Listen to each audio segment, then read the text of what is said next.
everyone, today let's start with shortest job first. Shortest job first.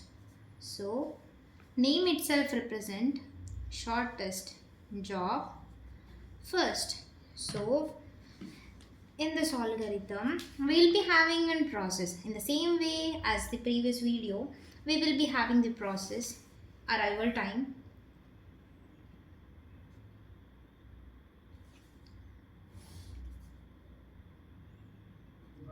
burst time, and we need to find out completion time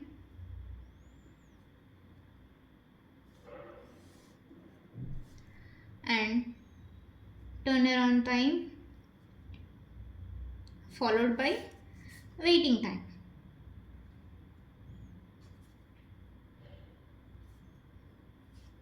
So basically these will be given, right? So P1, P2, P3 and P4.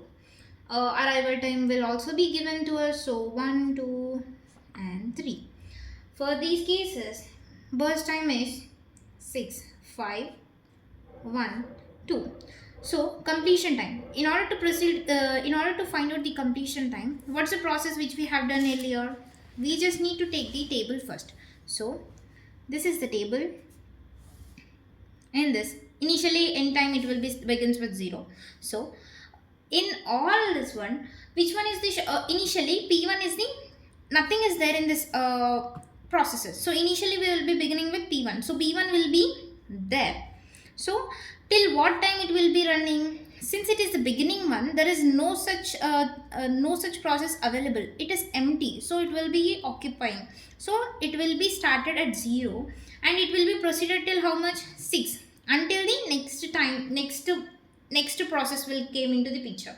So P1 will be completed from 0 to 6. Now we have 5, 1, 2. In all these three, which one is the least burst time process? We have P3 is the least. Since it is the beginning one, we are directly proceeding with P1. After that, we need to check which one is the shortest job first.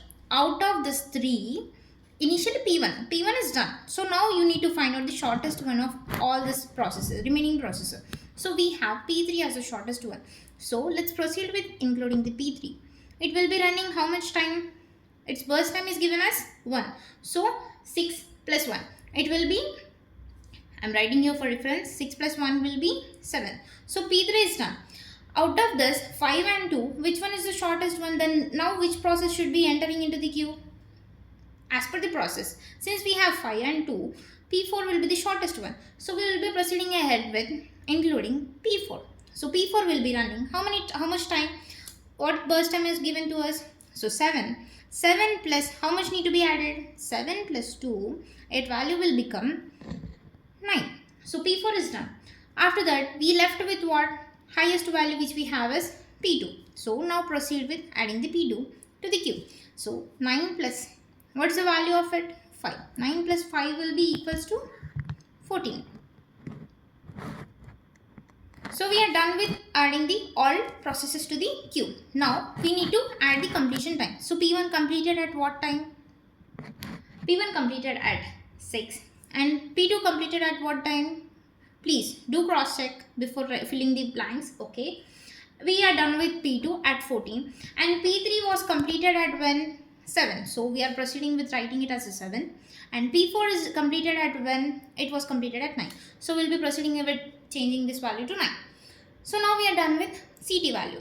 Now it's time to calculate the turnaround time. How we will be calculating the turnaround time? Turnaround time will be calculated CT minus AT.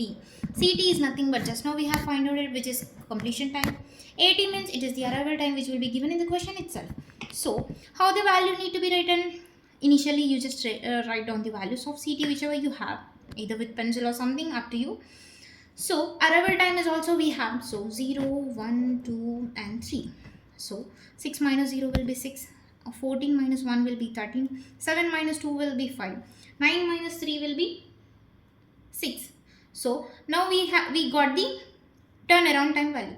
Coming to waiting time, how we will be calculating the waiting time? Waiting time will be calculated turning around time. Turnaround time, whichever values we got, 6, 13, 5, 6 minus What are the value we are gonna substitute it with?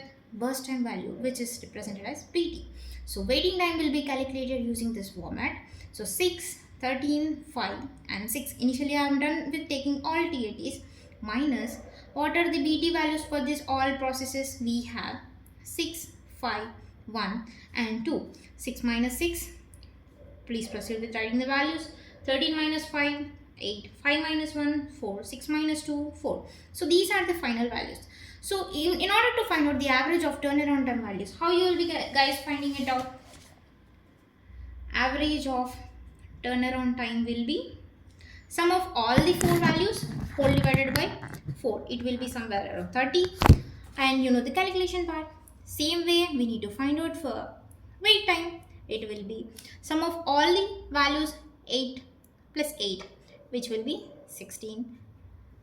4 ones are 4 fours are. It will be resulted like this. This is the shortest job first. Hope it will be helpful for you to solve the problem.